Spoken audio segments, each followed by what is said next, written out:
a sua Bíblia, né, o texto que você tiver aí no Salmo 137. Domingo passado nós fizemos a cura de Elias também, né, Jô? Então praticamente o livro da visão de cura nós já ficou só a conclusão mesmo, né? E aí na próxima semana é a celebração da ceia, né? E na outra semana então nós já vamos, depois no final a gente vai falar, né, sobre o revendo as bases, encerrar esse aí e fazer o revendo as bases. Mas eu queria hoje conversar com você nessa aula sobre cura também, mas de uma outra forma, né? Um outro ângulo que também é necessário e a gente não percebe. A gente é ferido, a gente é magoado, a nossa alma, né? Ela se habituou, se forjou por aquilo que o mundo fez com a gente. Agora, por que o mundo fez com a gente, né? Por que palavras foram lançadas sobre nós? Por que os nossos pais, os nossos avós, por que eles agiram assim com a gente? Então, tem uma formação, tem um histórico. Então, eu quero caminhar com você até para que nós entendamos hoje a nossa postura diante dessas situações. A água eu já peguei, tá, gente? Eu vou precisar dela para fazer e depois eu aproveito e bebo. Obrigado. Então, Salmo 137, vamos começar por aqui para a gente dar um início aqui. A Bíblia diz assim, para você entender o Salmo 137, o povo de Israel está na Babilônia, aprisionados, foram levados para o cativeiro como escravos, né?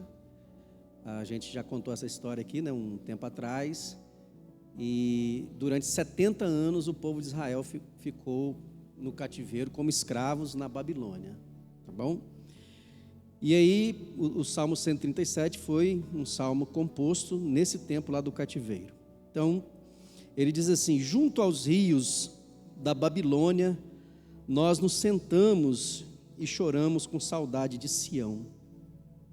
Ali, nos salgueiros, penduramos as nossas harpas.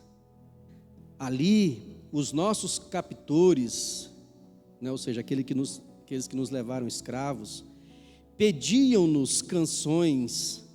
Os nossos opressores exigiam canções alegres, dizendo: cantem para nós uma das canções de Sião. Como poderíamos cantar as canções do Senhor numa terra estrangeira? Que a minha mão direita define, ó Jerusalém, se eu me esquecer de ti. Que a língua se me grude ao céu da boca, se eu não me lembrar de ti e não considerar Jerusalém a minha maior alegria. Lembra-te, Senhor, dos edomitas e do que fizeram quando Jerusalém foi destruída, pois gritavam: arrasem-na, arrasem-na até aos alicerces. Ó cidade de Babilônia, destinada à destruição, feliz aquele que lhe retribuir o mal que você nos fez, feliz aquele que pegar os seus filhos e os despedaçar contra a rocha. Amém? Então, só para você entender, né, se situar, nós entendermos. Eles estão debaixo de opressão, foram capturados, a palavra captor, né, capturados. Então, eles não estão ali por vontade deles, eles não estão ali porque eles quiseram ir visitar a Babilônia, não, eles estão ali obrigados a estarem ali. E a Bíblia diz que eles não têm motivos para se alegrar naquele lugar. Eles pegaram as harpas, né, e a harpa na Bíblia ela é sinônimo de louvor, de alegria, de celebração. Então, quando eles vinham, né, nos tempos das festas em Jerusalém, eles vinham tocando suas harpas e seus tamborins, e a celebração e a festa. Mas aqui diz a palavra que eles pegaram as harpas e eles penduraram as harpas dele nas árvores, né, nos salgueiros, nas árvores, porque eles não queriam mais tocar, não tinha motivo para celebrar.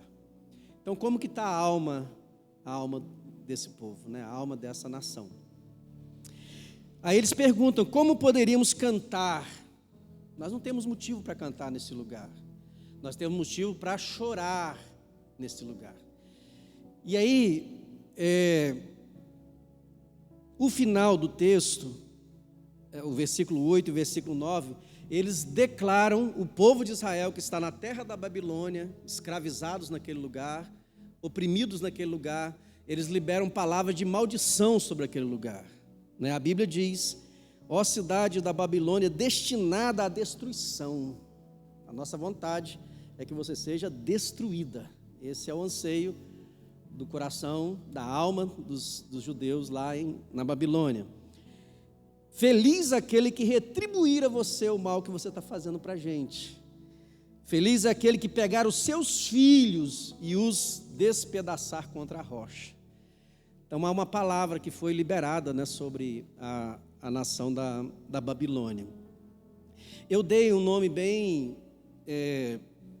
popular, né, para essa aula de hoje. Você está vendo um copo que meio cheio ou meio vazio?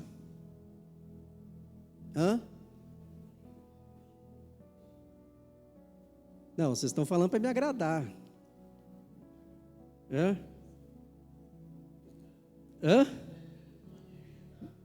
Entendeu?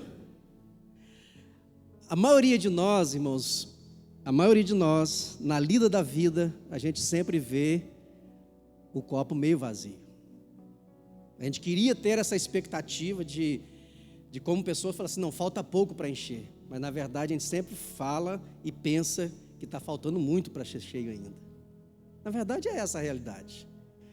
A gente pode até, assim, não, eu estou vendo um copo, sabe, que está faltando um pouquinho para ser cheio, mas na verdade, não, está faltando muito ainda para encher. E depois você vai entender por que a gente vê assim as coisas. Não é culpa nossa. Não é culpa nossa. Existem grilhões que nós não rompemos ainda. A visão do povo de Israel aqui na beira dos rios da Babilônia, o copo está meio cheio, está meio vazio, né? Essa é o que eles estão considerando, né? Porque, por exemplo, está sendo dada a eles a liberdade deles tocarem e cantarem. Não, vocês podem tocar e cantar aqui, não tem problema, cantem para a gente. Ainda que fosse, claro, que a gente enxerga aqui nas entrelinhas uma espécie de humilhação, né? A palavra, na verdade, não é, eles não estão interessados em ouvir as canções, eles estão zombando deles. Mas ainda que fosse, eles tinham liberdade, toquem as suas harpas, mas eles não querem fazer, né? Eles não se sentem à vontade para fazer. E aí, irmãos, a gente olha para a história da nação de Israel e a gente vai perceber, entenda bem que aqui não é alguém que está falando: olha, não sou eu que estava junto ao rio da Babilônia. Ele está dizendo: nós estávamos. Então ele está falando em nome de um grupo, em nome de pessoas. Tem mais gente sentindo a mesma coisa, tem mais gente que está sentindo igualzinho, um sente igualzinho ao outro, né? E poucos talvez são aqueles, claro, né? Sempre vai existir.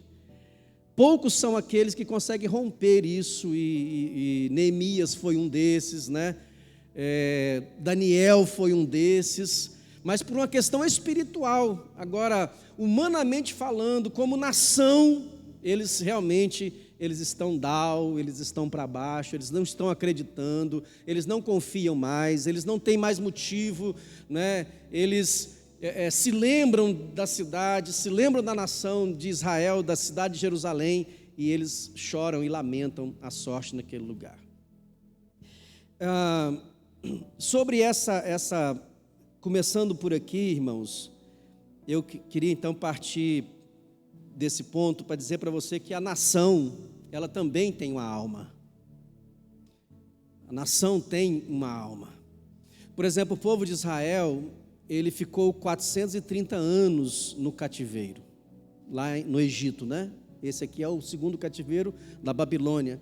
Mas eles ficaram também, foram tratados como escravos durante 430 anos, quando Moisés vem para libertar o povo. Já tem mais de 400 anos que eles estão ali como escravos, sendo humilhados, sendo açoitados, sendo imposto para eles trabalhos forçados na fabricação de tijolos, né? A gente conhece bem a história lá. Eles são escravizados nas plantações, eles têm que trazer parte da plantação deles, né, da colheita, e entregar, porque eles não têm direito mais naquela terra. E aí a gente,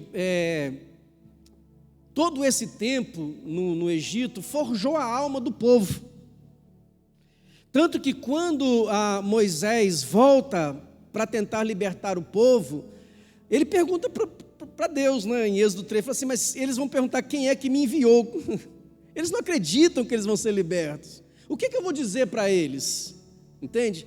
Então, você imagina que um povo durante 400 anos, debaixo da escravidão, eles acreditam em alguma coisa? Não. Eles não creem mais. Tanto é que o grande problema de Moisés é convencer o povo, é fazer o povo acreditar que eles podem conquistar a terra prometida. Eles têm muita dificuldade. Quando eles chegam lá diante da terra, em Cades Barneia, para entrar, eles não acreditam que eles podem. Não, nós não podemos. Né? Tem gigante, tem fortaleza. Por quê? Porque nós somos escravos. Entendeu? Se liga, Moisés, nós somos escravos. Nós não temos exército, nós não temos armas, nós não podemos. Porque 400 anos, irmãos, aí você imagina, né? 400 anos dá muito mais de 20 gerações. Então você pega um pai que está tendo um filho e dizendo para ele, sabe, dizendo, olha filho, não acredite em nada, nós não podemos sair daqui, a nós está reservado o tronco e as algemas, sabe, você não vai estudar, você não vai se formar em nada, você não vai ser nada nesse lugar, você vai ser fabricador de tijolo. E aí esse menino cresce fabricando tijolo e ele envelhece, são 400 anos, gente. E aí ele vai ter filhos, o que os filhos dele vão receber dele? O que ele recebeu dos seus pais, você também não pode. Você, olha, nós não vamos frequentar as escolas dos egípcios, sabe? Nós não vamos aprender, nós não temos acesso ao palácio, nós não vamos comer a comida que eles comem, sabe? A nós está destinado isso aqui, olha, é o campo e a casa, né? O vilarejozinho e o vilarejo para a fabricação de tijolos, é isso aqui o nosso destino, então se contenha com isso. Aí esse neto vai ter filhos e o que ele vai passar para os filhos dele? A mesma coisa, e vai passando geração após geração.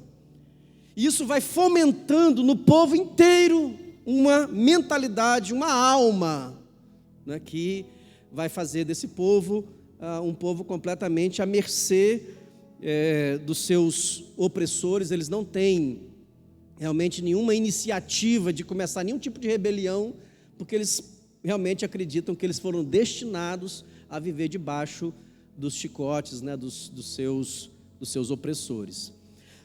Então tudo isso forja, né, então o povo vai ter dificuldade de entrar na terra prometida, eles reclamam, murmuram porque eles estão com fome, eles não sabem como que eles vão, porque lá no Egito embora eles fossem escravos, mas estava ali tudo, né? Eles tinham onde tirar, ainda que fosse regado e pouco, mas eles tinham lá, andando na dependência de Deus, eles não sabem como que eles vão fazer. A dificuldade deles quando eles tomam posse da terra. Quando você lê o livro de Josué, você vai perceber que então a tribo de Dan veio e tomou posse do seu terreno, mas deixou ainda habitando ali os povos tal e tal e tal. A de Naftali fez a mesma. Todas as tribos praticamente deixaram ainda um resto, né, dos cananeus que deveriam ter sido totalmente expulsos de Canaã para que eles tomassem posse. Por que eles faziam isso? Porque eles não acreditavam que eles eram senhor da terra agora, que Deus estava dando a terra realmente para eles, porque são 400 anos acreditando que eles não têm terra. Entende? Então está tudo muito lá, muito forjado. E é interessante, né? Porque o Brasil, aí vamos vir para o nosso lado, né? O Brasil tem quase esse tempo de vida, né? Nós temos 523 anos, e Israel ficou 430, entende? O Brasil é uma nação extremamente jovem, e quando a gente fala de cura, nossa, pessoal, mas tem muita coisa na nossa vida que nós herdamos dos nossos pais, da nossa família, como uma herança estabelecida mais ou menos assim, nesses moldes aí, sabe, de não conseguir acreditar, de não conseguir crer que a gente pode alguma coisa, porque nós estamos debaixo desses mesmos açoites como nação. E eu preciso que você entenda isso. Então, além de ter, imagina, né? Olha a nossa luta, né? Além de nós termos as nossas lutas pessoais, a gente ainda tem a nossa luta como nação. Como que a alma da nação brasileira foi forjada nesses 523 anos? Você já parou para pensar? Por que todo mundo, qualquer lugar do mundo, irmãos, que isso nem chega para a gente, né? Porque faz parte do processo não chegar para a gente, né? As notícias do palácio também não chegavam para o povo de Israel lá no cativeiro. As notícias de Roma não chegavam para Jerusalém. As notícias da Babilônia não chegavam para Jerusalém. Tanto que quando Neemias foi avisado do que estava acontecendo lá, aquilo tudo aconteceu na surdina, porque faz parte desse processo de massificação, de forjação da mente, para que o povo não acredite que ele pode, que ele tem condição de fazer. Então você imagina, além da gente ter que lutar pela nossa libertação e cura como pessoas, nós ainda temos uma nação que nós precisamos convencer essa nação a mudar de mentalidade. Então são 500 anos, vamos trabalhar com esse número redondo, né, mas é um pouco mais, de heranças que foram sendo liberadas sobre nós, de uma forja também como nação, como povo, que fez ser a gente hoje ser o povo que nós somos. E que povo que nós somos? Voltando a um ponto que eu comecei a falar e não terminei. Em qualquer lugar do mundo que a gente for, que você for, você pode ir na Alemanha, no Japão, tal. Estados Unidos nem tanto, porque eles querem que a gente continue assim, né? Mas os demais países do mundo, vamos colocar assim, ninguém entende por que o Brasil, tendo tudo que tem de riqueza, de povo, sabe, de tanta coisa boa, o potencial geográfico, né? Tudo que o Brasil tem, eles não entendem porque que o Brasil não consegue ser um Brasil autossuficiente, uma nação de primeiro mundo. Por que a gente não consegue?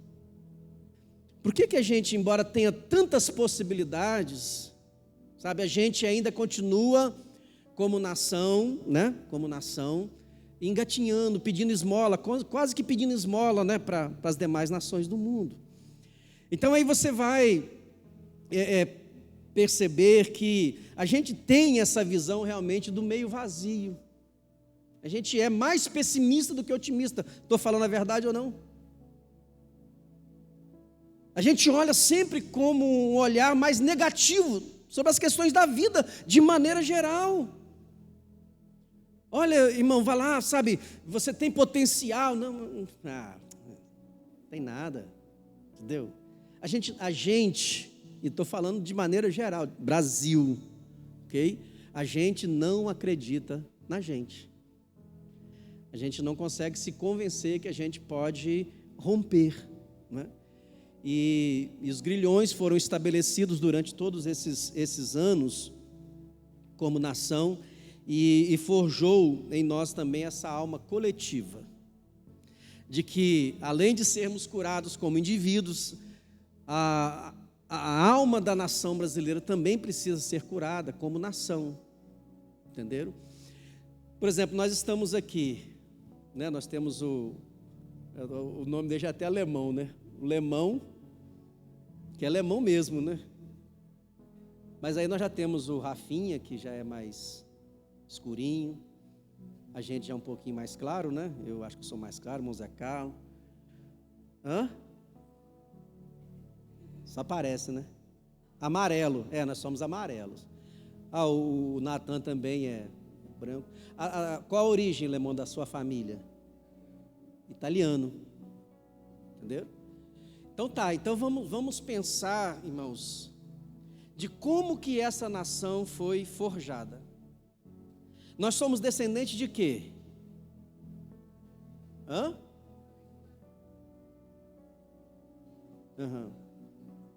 Nós somos basicamente a fusão de três, vamos colocar, limitando, né? De três raças diferentes.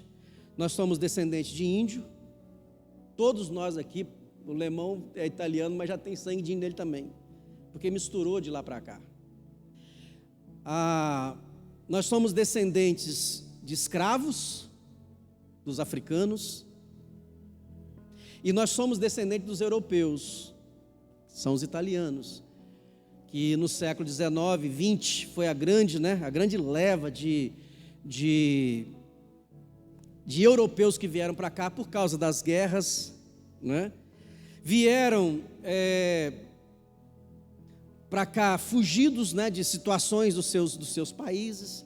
Então a imigração europeia, ela marca a alma da nação brasileira, e a gente tem que entender isso. Então vieram para cá os italianos por causa da guerra, os alemães, os pomeranos, para você ter uma ideia, a Pomerânia, que era uma nação, não existe mais. Os alemães acabaram com a nação da Pomerânia, fundiram a Alemanha, né? Na Segunda Guerra, não existe mais a Pomerânia. Os pomeranos estão aqui no Brasil, aqui no Pavão tem, né? Santa Maria de Etibá, Santa Teresa. Aqui, do lado, né, nós temos uma cidade chamada Águia Branca. Por que o nome da cidade é Águia Branca? Por causa da bandeira polonesa. A bandeira polonesa é uma águia branca que tem na bandeira polonesa. E a Águia Branca, nossa cidade vizinha aqui, é uma colônia polonesa. Por que eles vieram para cá? Por causa da guerra. Sabe, muitos chegaram aqui, só veio um membro da família, o restante foi morto na guerra. Tem pais que vieram, deixaram os filhos para trás. Tem filhos que vieram e os seus pais ficaram lá. Eu fui visitar um senhor uns anos atrás, ali no Itá, da família Saad. Saad é alemão. Eu acho que é alemão, né? Acho que é alemão. É, alemão. Ele pegou lá uma caixinha, e ele conversa até meio, acho que já faleceu, né? Tem muitos anos. Ele pegou uma caixinha, conversa muito embolado, e era uma caixinha assim, tipo essas caixinhas que vem joia, né? Com acrílico. Não, era uma caixinha, um baúzinho, né? Com acrílico por cima. Você sabe o que tinha lá dentro daquela caixinha? Uma pedrinha. Era um pedaço de cimento. E ele pegou aquela caixa e em lágrimas, ele me falou que aquilo era um pedaço do muro de Berlim que ele tinha recebido. Porque quando foi construído o muro de Berlim, parte da família dele, os pais dele ficaram de um lado, ele ficou do outro. Ele veio para o Brasil sem nunca ter mais visto o pai dele. E a mãe, né, claro, né, os pais. Então ele chorando, se lembrando de Jerusalém, a Jerusalém dele.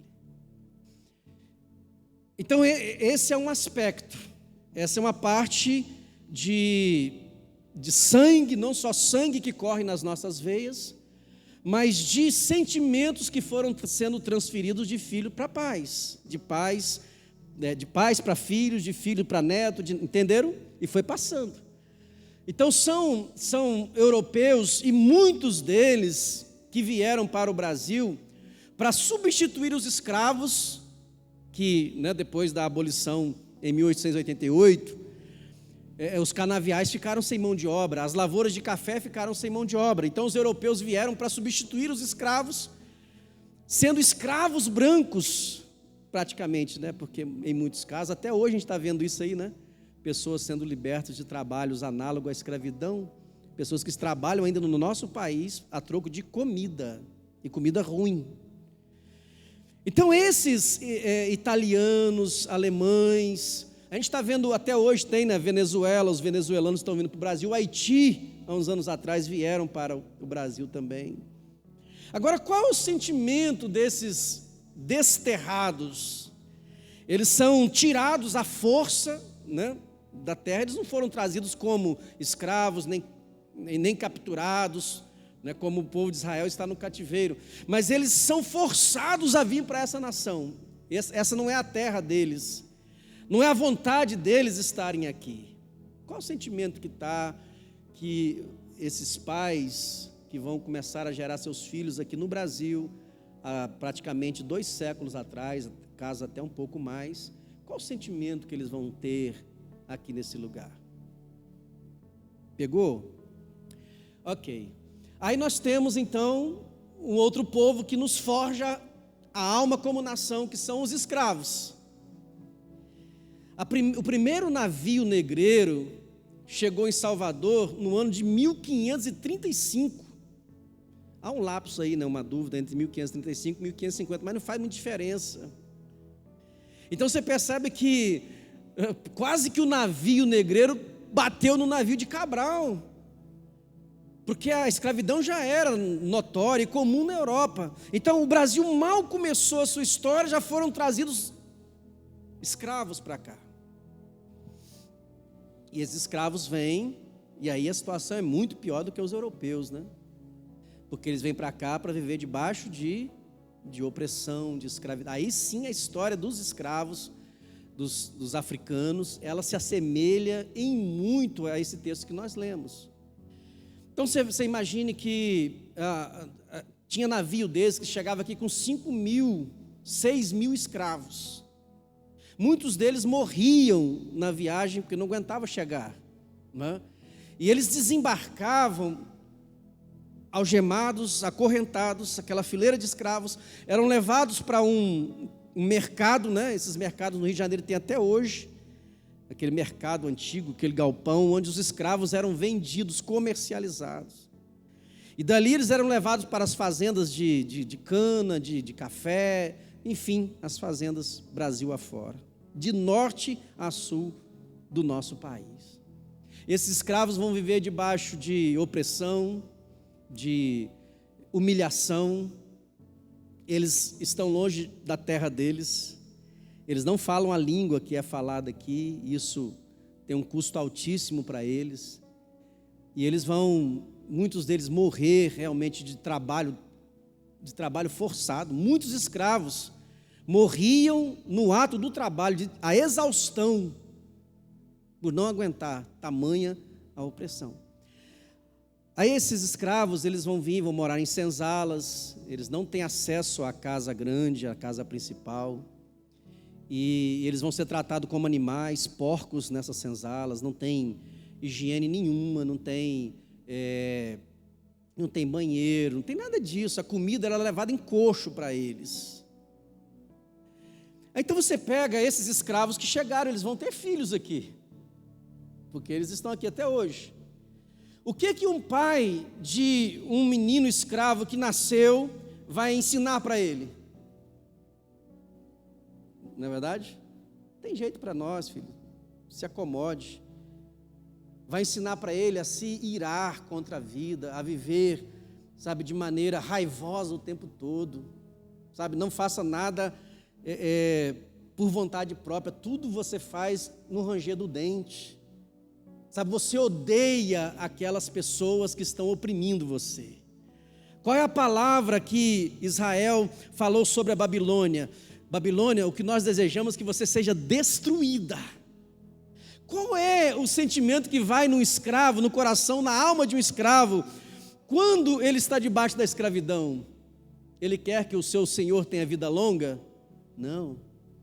Ele quer que ele morra, mas morra devagarinho, morra gritando, morra sofrendo. Esse é o sentimento. E a vontade do escravo é exatamente essa. E ele vai ensinar para os seus filhos a isso. Olha, desejo todo o mal possível àquelas pessoas, odeie aquelas pessoas, elas não são nossas amigas. Isso vai sendo transferido, os escravos vão. E aí você pega, né, de 1535 a 13 de maio de 1888, são 535 anos de escravidão, até que a abolição aconteceu. O Brasil foi a última nação do mundo a abolir a escravidão. Segura, né? Porque são 353 anos. O povo de Israel ficou quanto tempo no cativeiro do Egito? 400. Entende? Quase a mesma coisa. Aí como é que isso vai lidar, isso vai acontecer nas gerações que virão depois? Porque eu já disse aqui em algum momento, né, eu sempre me reporto, porque, irmãos, há um princípio que de esquecer-se da história está condenado a repeti-lo, do passado, né? Esquecer o passado está condenado a repeti-lo. A igreja no Brasil, ela precisa rever a sua história, a história como nação, não como igreja, como nação, de onde que nós viemos. Então nós temos, né, dois povos, os europeus, que vêm para cá desterrados, sem nenhum sentimento de amor por esse lugar, porque eles são obrigados a vir para cá, eles choram ao se lembrar da terra deles, eles querem mesmo estar na terra deles, mas eles não têm jeito, então vão ficar aqui. Você gosta de ficar em um lugar contra a sua vontade? Ninguém gosta. E aí nós temos a terceira raça que deu origem a gente, que são os índios. Que quando, aí sim, né, essa história já tem 500 anos, né, tem 500 anos, ou 523 anos, porque a gente viu agora aí o massacre dos Yanomamis. Tem 500 anos que os índios são escorraçados, são tratados como uma sub-raça no Brasil. Quando os portugueses chegaram no Brasil, chegou também o catolicismo. O catolicismo, ele aprovava a escravidão dos índios, que foi a primeira tentativa, né? Escravizar os índios. Mas os índios não davam muito certo para escravizar, porque os índios fugiam mata dentro e não voltava mais, era uma dificuldade. Então vamos trazer os negros como escravos. Então os índios, por que eles podiam ser escravizados? Porque na visão dos religiosos de Portugal, que vieram para cá, o índio não tinha alma. O índio não tem alma. Então é uma sub-raça, é subgente, é como se não fosse gente de verdade. E aí, interessante porque desde que o Brasil foi descoberto para cá, a visão que se tem do índio é essa, é de que é subgente, que é uma sub-raça, né, que eles não são importantes como nós somos.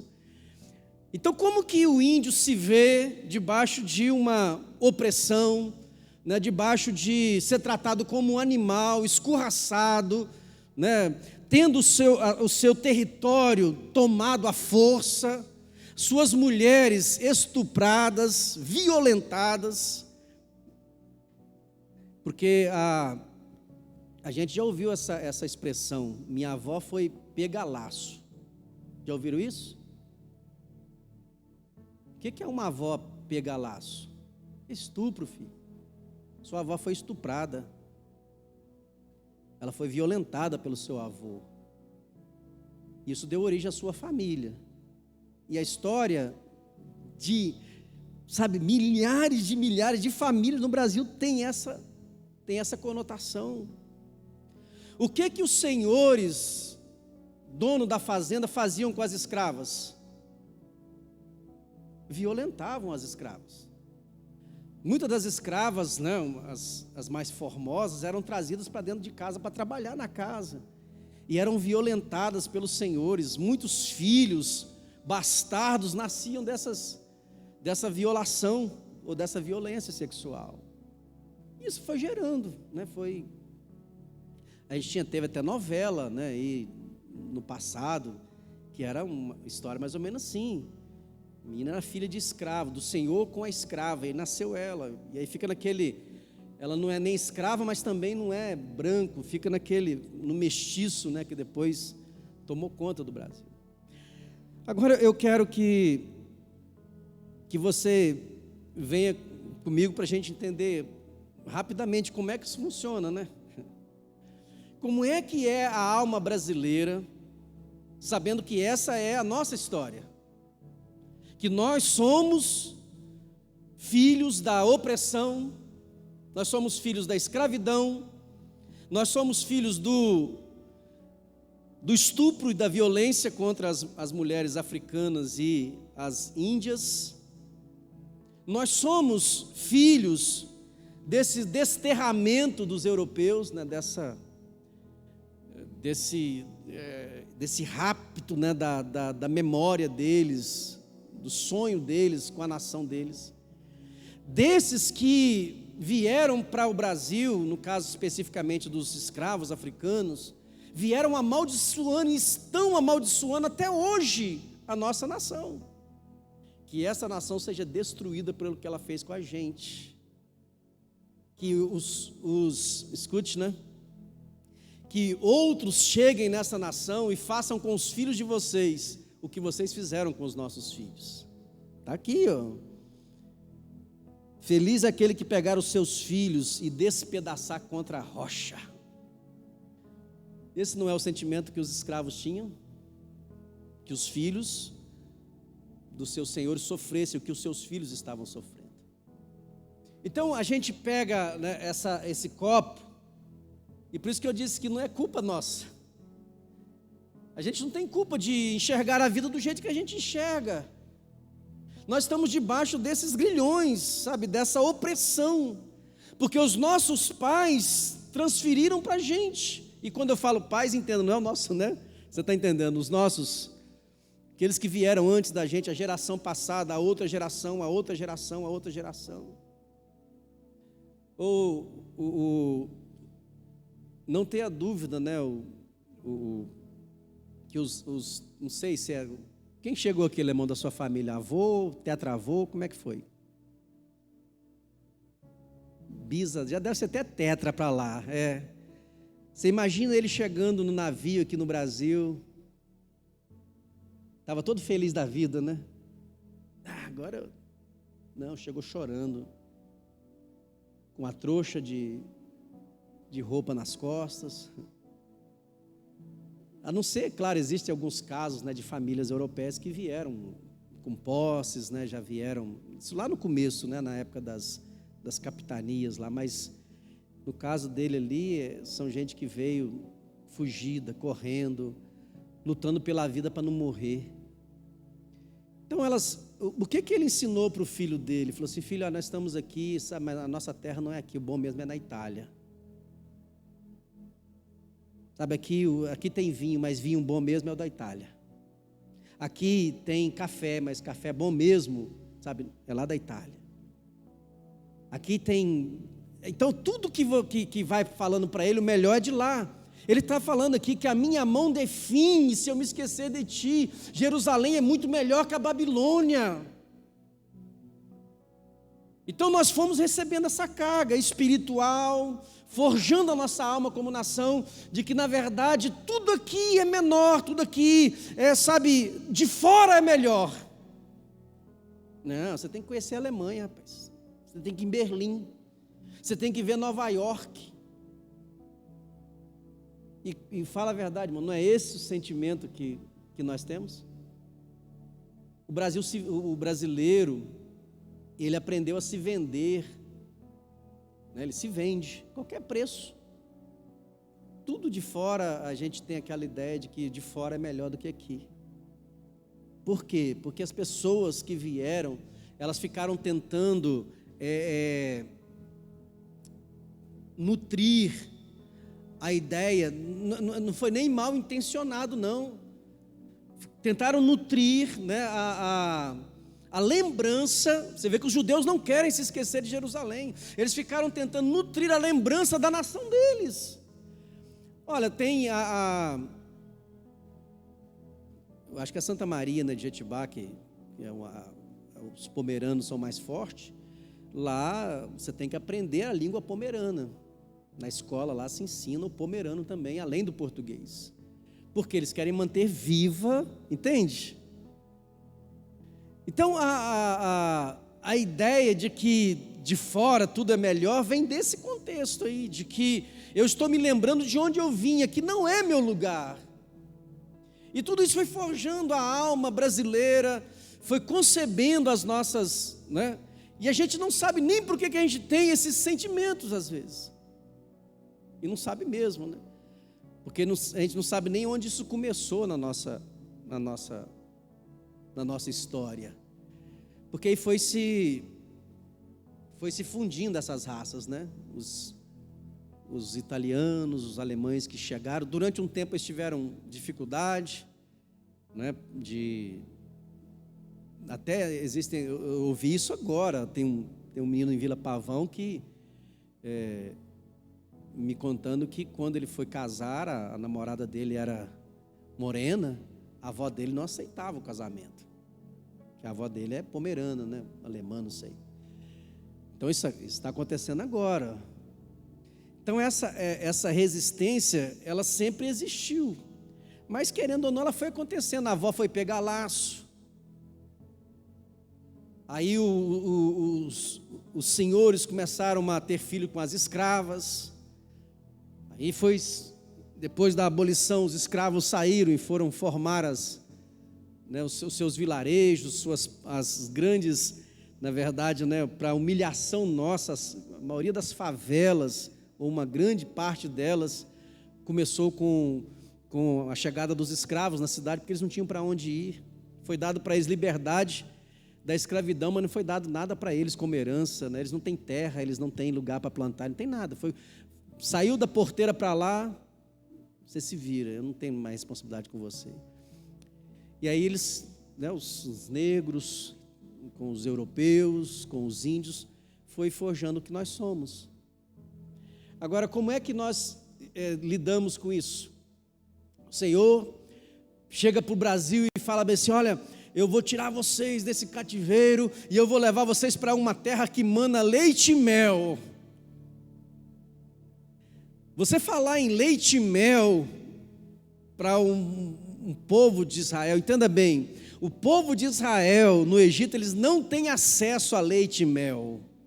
Escravo não come leite e mel. Leite é coisa de rico, mel é coisa refinada, realmente é só para quem tem condição. Aí o Senhor aparece para Israel e diz: olha, eu vou tirar vocês daqui e vou levar vocês para uma terra que, sabe, leite e mel com fartura, vai cair pelo canto da boca de vocês, de tanto mel, vocês não vão dar conta de beber tanto leite que vocês vão ter naquele lugar. O que eles fazem? Só está de brincadeira comigo. Aí Deus chega para a nação brasileira e fala que vai levá-la também a lugares como nação, né? Como país, que poderia estar ter um nível de tecnologia muito mais avançado. A gente ouve essas histórias de metrô e trens de alta velocidade em países do mundo. A gente não tem nada disso aqui. Sabe, depois de quase 50 anos é que o Brasil está mandando o primeiro satélite para 50 não, mais de 60 anos. Olha o atraso em que nós vivemos como nação. Aí Deus aparece para a gente, sabe, e nós temos indústria boa, nós temos terra para plantar. O Brasil sustenta o mundo, se ele quiser, sozinho, na produção de alimentos. A gente tem lugar, área para fazer. A gente tem potencial, a gente tem gente inteligente. O brasileiro é inteligente, mas a gente não acredita que é. Deus aparece dizendo assim: olha, eu vou fazer de vocês uma grande nação, uma nação próspera, abençoada. E eu, quando falo de próspero, eu não falo de riqueza. Quando eu falo de prosperidade, é de igualdade, de todos tendo a mesma oportunidade, sabe, de nossos filhos terem a certeza de que eles terão um lugar, como a gente falava antigamente, um lugar ao sol, quando eles forem adultos também. Hoje isso é uma incerteza para a gente. A gente tem os filhos, a gente não sabe se eles vão conseguir se formar E se eles se formarem, a gente não sabe se eles vão ter um emprego. Verdade ou não?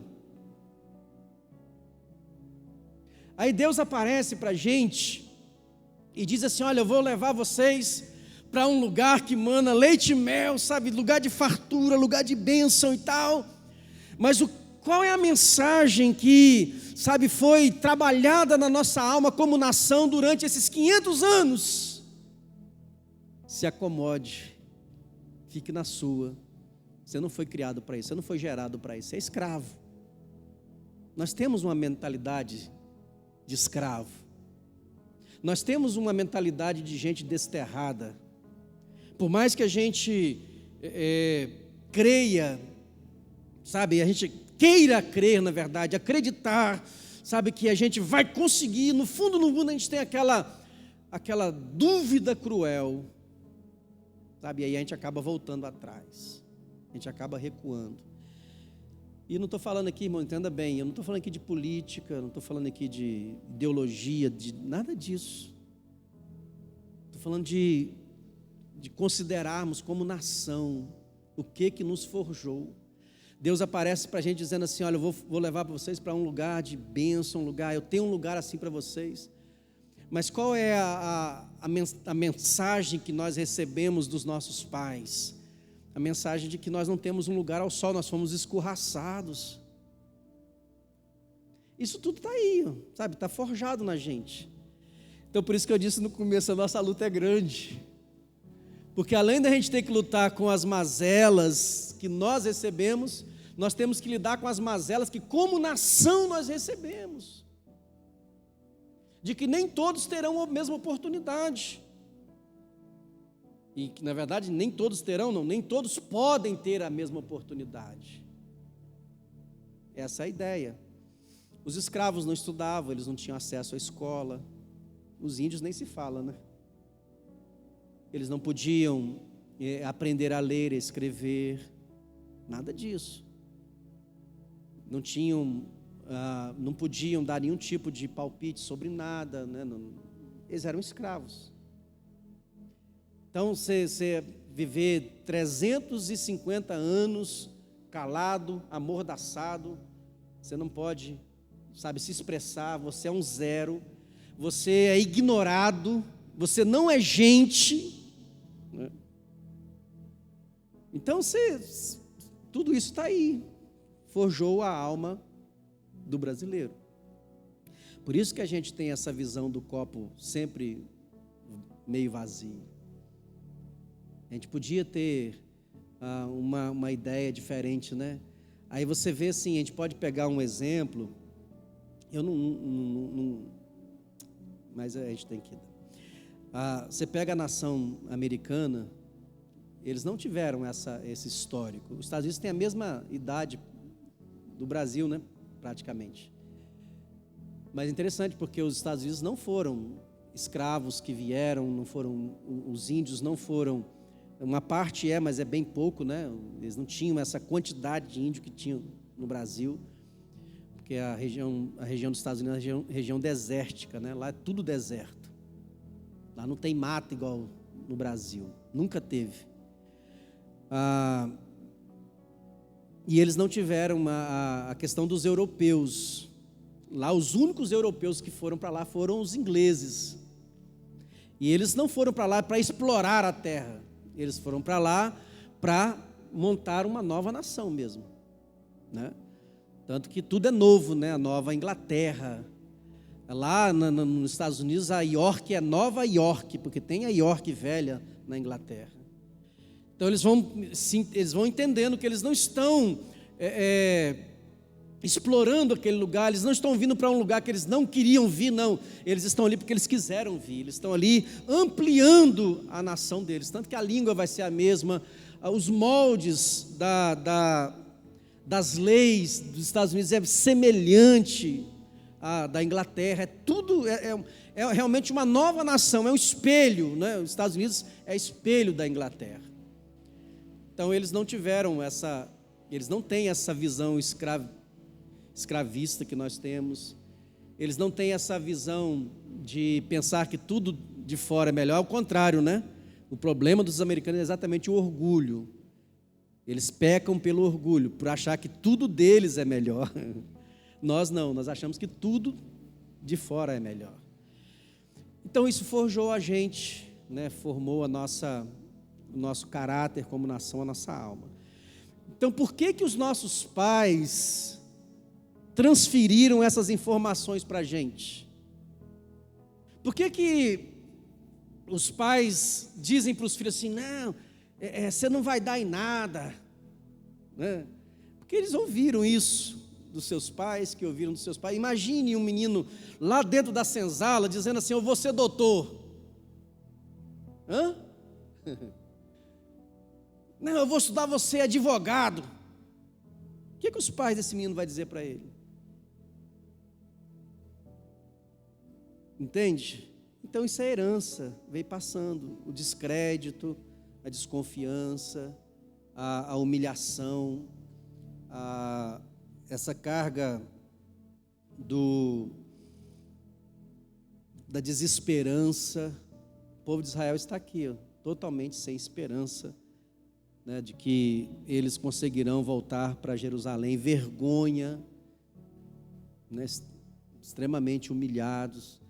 Há muitos escravos que tentavam fugir para os quilombos e eram apanhados, fazia-se questão de trazê-los sendo açoitado pela vila até chegar a senzala novamente. A vergonha, a humilhação. Consegue entender, irmão, o que eu estou querendo te falar?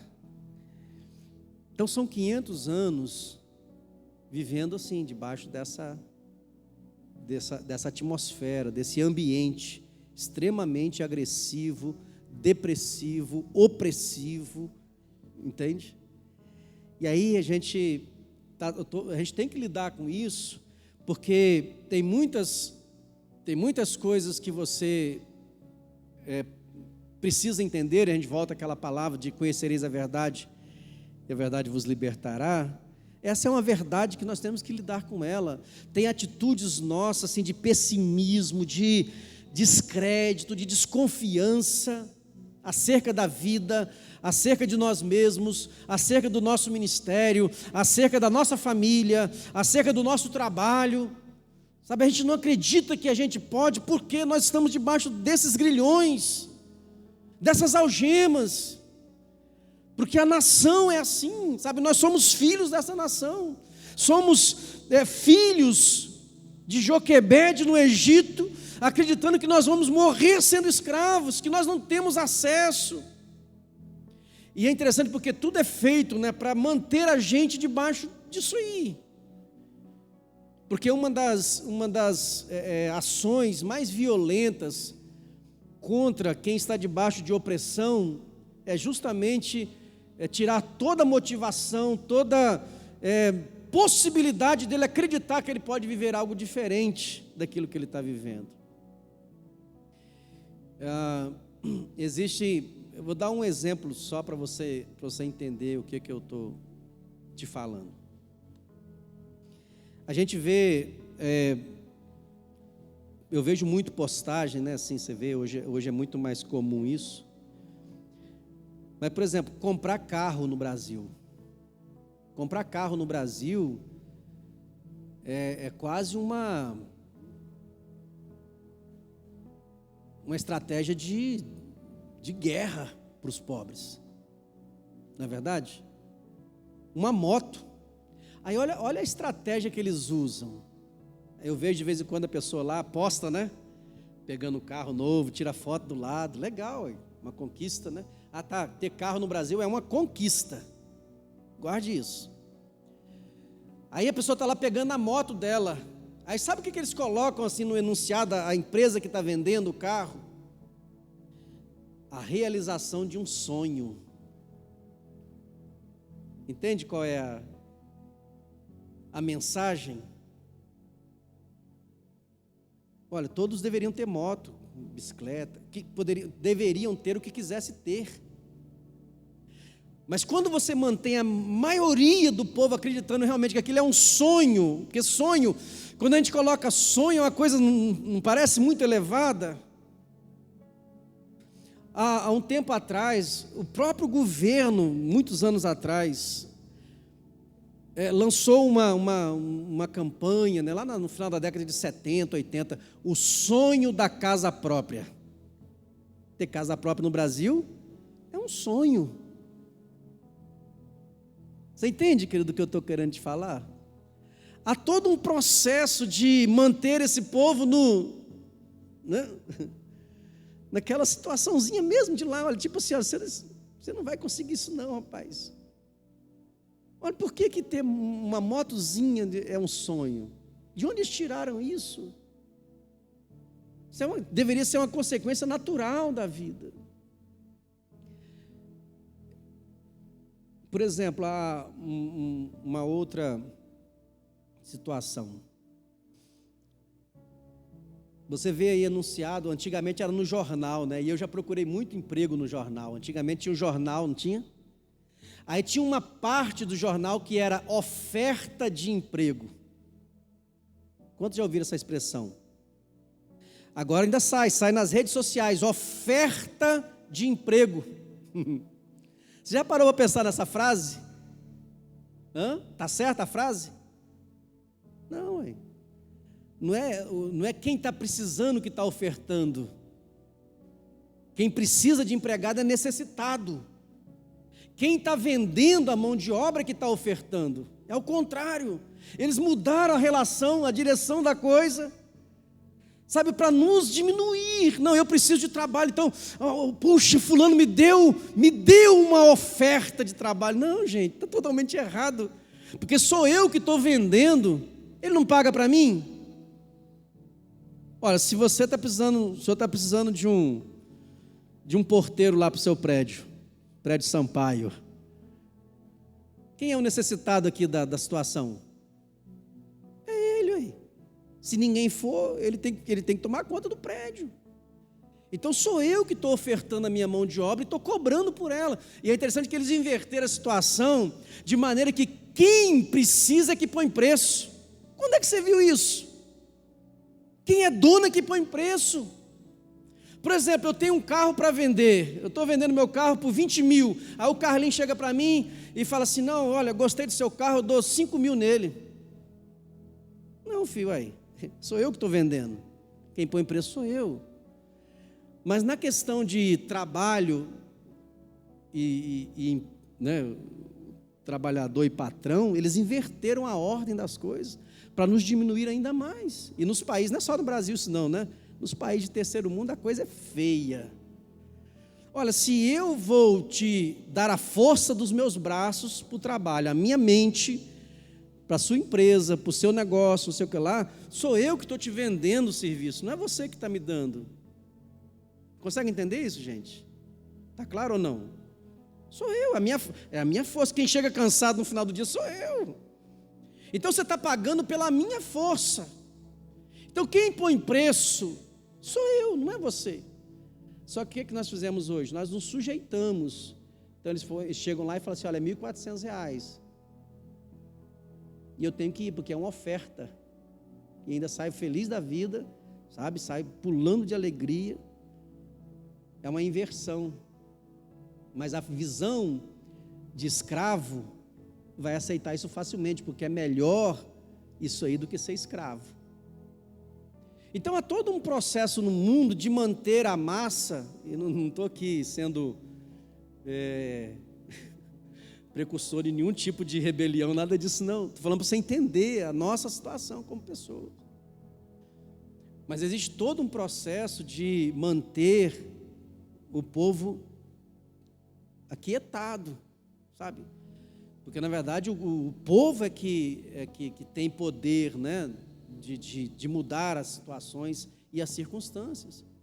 Por exemplo, o povo de Israel, escute isso, o povo de Israel, 430 anos no cativeiro do Egito, se aquele povo quisesse, eles colocariam os egípcios para correr da nação, porque eles foram se multiplicando, a quantidade de judeus que já tinham no Egito era maior do que a população do Egito. Se eles se levantassem, eles teriam condições. Mas por que eles não fizeram? Porque eles estão debaixo. Vamos mantê-los, sabe, com mensagens, olha, é sonho, entendeu? Isso é impossível para você, vamos... Qual era a estratégia dos romanos para manter os escravos, né? O tempo de Jesus era um tempo de escravidão também. Qual era a estratégia dos romanos, porque os romanos eram diferentes, né? Eles se rebelavam, o povo se levantava contra, e de vez em quando tinha uma rebelião lá.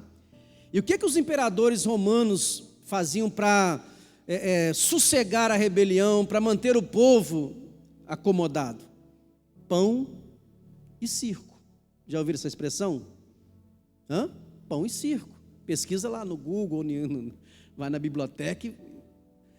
A estratégia dos imperadores é a seguinte: olha, nós precisamos manter esse povo, sabe, eles não podem ver, porque o que os imperadores faziam, os senadores de Roma, né, hoje a gente conhece pela história, a gente vê claramente. É interessante que quando a história está sendo escrita, que é o nosso caso, a gente não vê isso claramente, né? A gente acha que está tudo muito normal, mas os senadores, as elites de Roma, eles oprimiam os pobres para eles manterem as suas regalias, né? A sua vida de abastança, né? Eles tinham seus palácios e tal. E aí os pobres começavam a ver aqui e falavam assim: não, peraí, está errado, né? A gente está aqui morrendo e eles estão bem lá curtindo e tal, não sei o quê. Aí o que os imperadores faziam? Falaram: não, vamos dar divertimento para eles, né? Vamos dar festa para eles, pão e circo. Aí construíram aqueles grandes coliseus, aqueles anfiteatros de todo tamanho, e faziam aquelas festas, né? E todo mundo vinha e colocava os cristãos lá dentro, os leões e tal. Aquilo era para divertir o povo, porque se você tiver com a sua mente ocupada com alguma coisa, você não tem tempo para pensar que está errado. Entende? Então são tudo circunstâncias, né, que forjaram a gente, que como nação nós nos tornamos. Então entenda o seguinte: olha que precioso isso aqui. Se o Espírito Santo consegue fazer na minha vida a obra de restauração que precisa ser feita, de cura, de libertação, eu estou transformando a alma da nação. Entende? Se o Espírito Santo conseguir me fazer romper, me fazer acreditar que eu não sou fruto daquelas palavras de maldição, dessa herança de maldição, se o Espírito Santo consegue me convencer a ter uma postura diferenciada como cidadão, como pessoa, como discípulo de Jesus, eu estou curando a alma da nação. Entende? Então já começou esse processo. Mas eu preciso, a gente precisa trazer esse assunto para que você entenda que, além de ter sido com você de maneira pessoal, foi com a nação como gente. Então não foi só a minha vida que foi amaldiçoada, a minha nação foi amaldiçoada, né?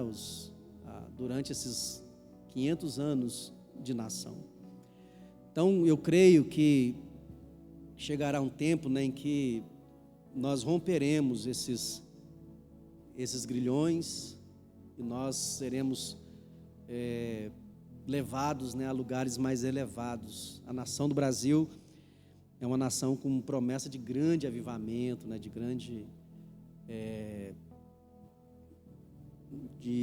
uma grande visitação, né? Há muitas palavras no mundo inteiro que acreditam que o último grande avivamento, como já aconteceu na Escócia, na Inglaterra, lá em Jerusalém, né, o primeiro grande avivamento, aconteceu nos Estados Unidos, no começo do século passado. Há algumas pessoas que acreditam que o último grande avivamento vai acontecer no Brasil. Então, quem sabe é por isso que Deus está começando a tratar isso com a gente, né? A ministrar essa cura na nossa vida, para que a gente possa romper esses grilhões, né, da nossa história como nação, e de não aceitar que a gente é fruto dessa maldição. Os nossos filhos não serão lançados contra a rocha, em nome de Jesus. Nós precisamos quebrar isso, né? Nós precisamos anular isso na nossa vida. Amém, irmãos? Falei que é beber e não bebi, né?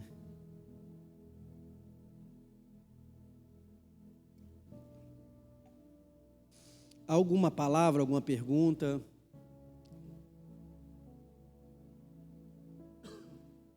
Hum?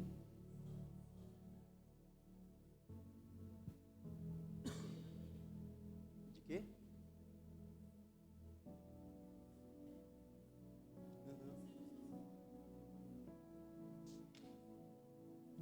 No Pavão também né? Aquele cemitério na entrada ali é para os... E eles mantiveram a separação, né? Uhum. O Jordano está falando que o cemitério, né, nessas comunidades é separado, né? O cemitério dos imigrantes com o dos brasileiros. Na década de 40, se um negro fosse em Santa Teresa, ele não entrava na cidade de Santa Teresa. Eles não podiam entrar na cidade. Se eles entrassem, eles eram escorraçados de lá. Isso agora, né? Tem poucos anos.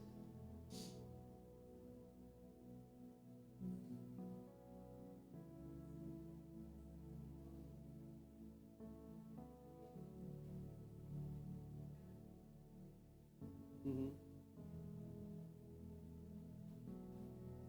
E mudar isso. Mudar. E eu falo que é questão de postura, né? Ao invés de dizer que vai dar errado, fale que vai dar certo. Acredite que vai dar certo. Gere nos seus filhos a confiança de que eles vão, entende? Não libere sobre eles. A gente tem que romper isso. E aí o Chico está falando, boa lembrança.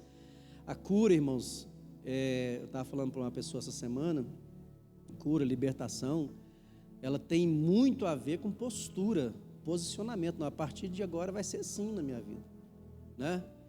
Eu vou romper isso. Se eu receber isso dos meus pais, eu não vou passar isso para os meus filhos. Se eu tive um trauma e aquilo me fez tomar uma postura, né, equivocada na minha vida, de sentimentos, de rejeição, seja o que for, né, eu estou declarando que eu não vou ser mais, e lutar por aquilo. Toda vez que vier, eu vou lutar, entendeu? Porque vai voltar, né? Vai voltar, só que a nossa posição é que determina. O Espírito Santo não vai trabalhar em cima de braços cruzados, né? É aquela palavra que eu disse aqui no começo. Quando Jesus falou para a mulher adúltera, vai e não peques mais, está resolvido? Não. Ela vai ter vontade de pecar? Vai. Só que Jesus está dizendo para ela, filha, lute, sabe? É aquela frase que o pessoal fala que está na Bíblia e não está. Se você fizer a sua parte, Ele vai te ajudar, não tem? A gente quer jogar tudo para o Espírito Santo fazer na nossa vida e a gente não faz a nossa parte. Então nós precisamos determinar aquela palavra do salmista: por que você está abatido, ó minha alma? Nós temos que dar ordens à nossa alma. Nossa alma gosta de cafuné, ela gosta de mimimi, ela gosta de entendeu? E tem que ser. Se a gente ficasse, não, entendeu? Aí ela toma conta da gente. A gente tem que dizer para ela, não, a vontade dele é que prevalece, não é a sua, não. Então, se ele disse, espere em Deus, minha alma, espere em Deus. Não fica aí resmungando pelos cantos, não.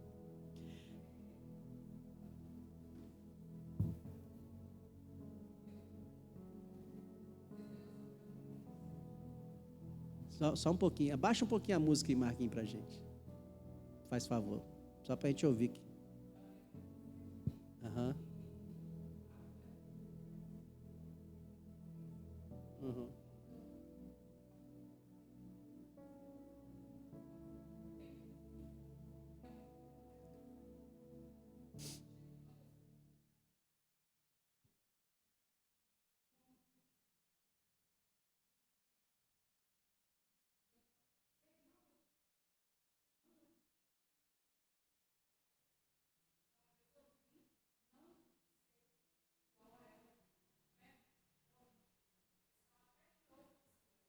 Uhum.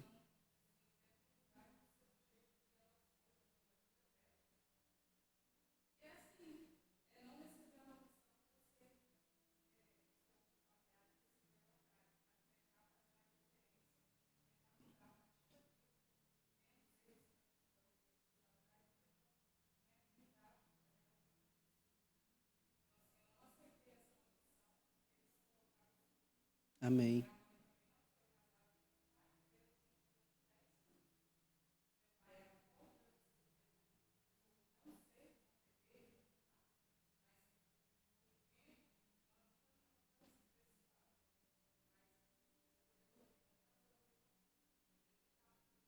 Amém. Glória a Deus.